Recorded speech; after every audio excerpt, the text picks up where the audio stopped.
Hello and welcome back to another tutorial slash crafting vlog. For this project, I was invited to Faeted Fantasy's first Vancouver ball, and the theme was the Cruel Prince book series. So I decided to do a Nicasia-inspired siren look. This video is broken up into two main parts, crafting the Siren Fins, and then the rest of the scramble to construct the remainder of the fit. So without further rambling from me, let's get on to it. Starting with the fins, these are a combination of latex and wire, so if you have a latex allergy, sadly this part of the video is not for you. To create the shape, I used an elf ear from Amazon to get the right curve for the ear hook, and drew out the pattern from there. The arm fins can be any shape you want, though I do recommend making them a lot shorter to avoid tangling yourself in all the fabric during your event. After cutting out your patterns, trace them onto a silicone mat using a dry erase marker. This allows you to remove the marking after use, and the silicone mat is essential for any latex sculpting and easy removal. With the outline traced, the latex is then poured into the pattern and spread out from within the lines. You'll need to do this 2 to 3 times as the latex dries to get a thick enough layer that won't just snap when you peel it off.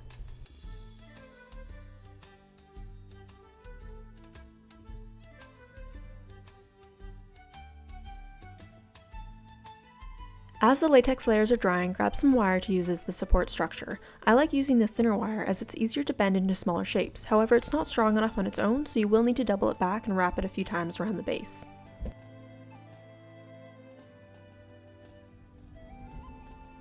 Once the latex is firm but not yet fully dry, place the wire on top and use the stickiness of the latex to help secure it in place.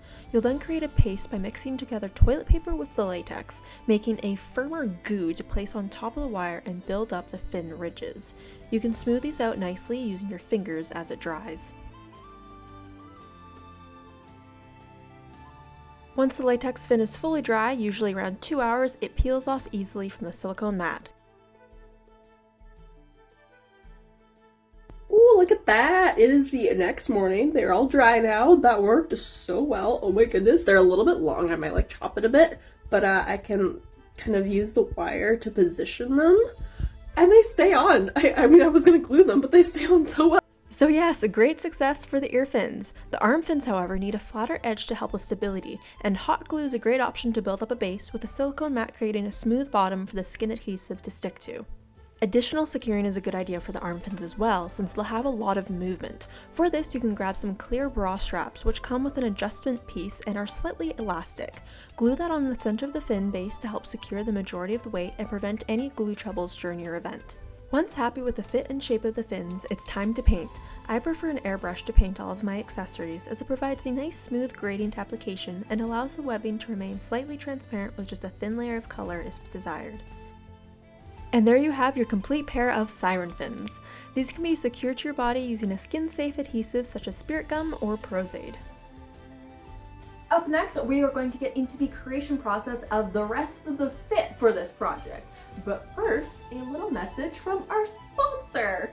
And this sponsor is a perfect fit for this video because I'm gonna bet that before you decided to make your own pair of siren mermaid fins, you had that soul awakening moment in your life, like Lord of the Rings, Pirates of the Caribbean, you know, when you realized that you just had to have fantasy as a part of your life and maybe your wardrobe too.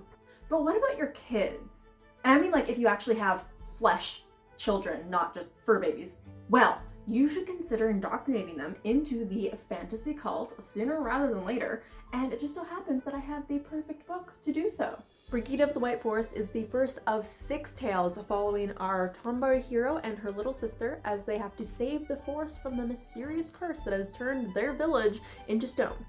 With the fate of the fairies in her hands, the once daydreaming and rebellious Brigida now has to test her courage and grit through a harrowing adventure to the ends of the forest to chase a legend.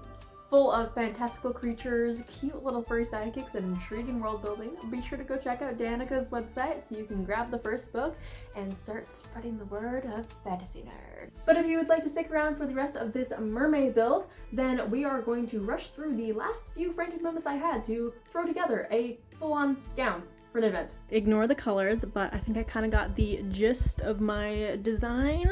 This is my very professional draping, how I decide all my costumes. Hi, me again.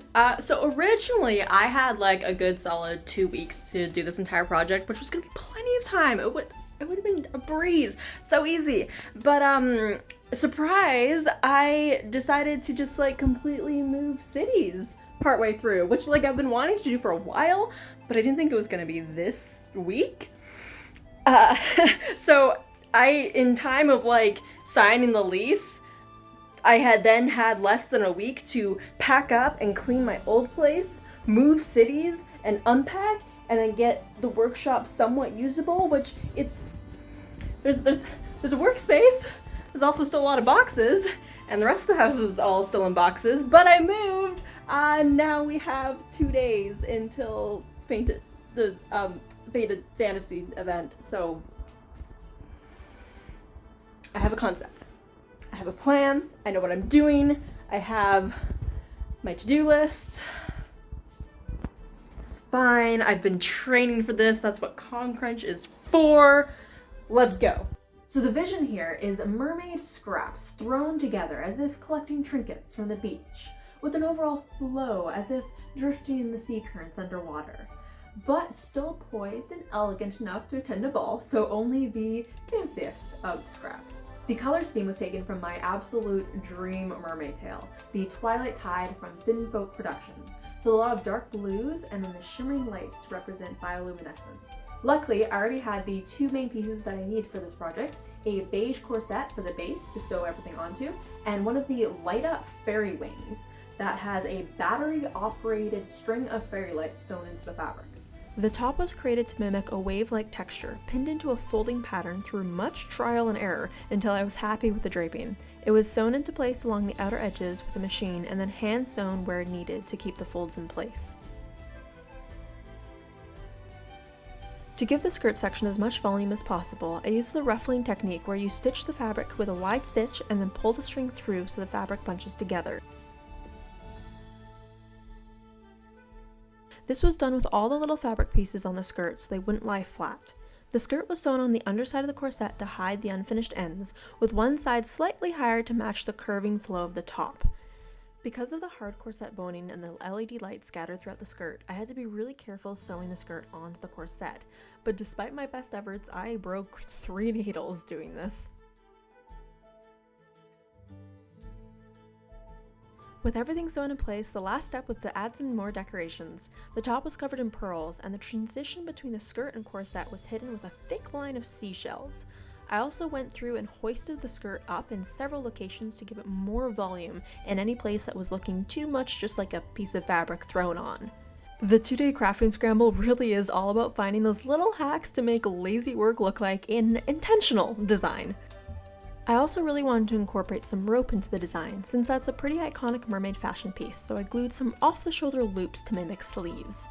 The final step, of course, is some land legs to match the rest of the fit. Thrift stores always come in clutch for these finds, and I came back with some good strappy beige heels to cover with matching rope and glass beads.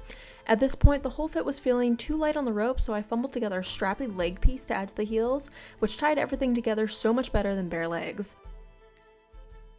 Last little touch, more pearls in the wig, cause why not? Currently 1 a.m., night before the ball, and I have success.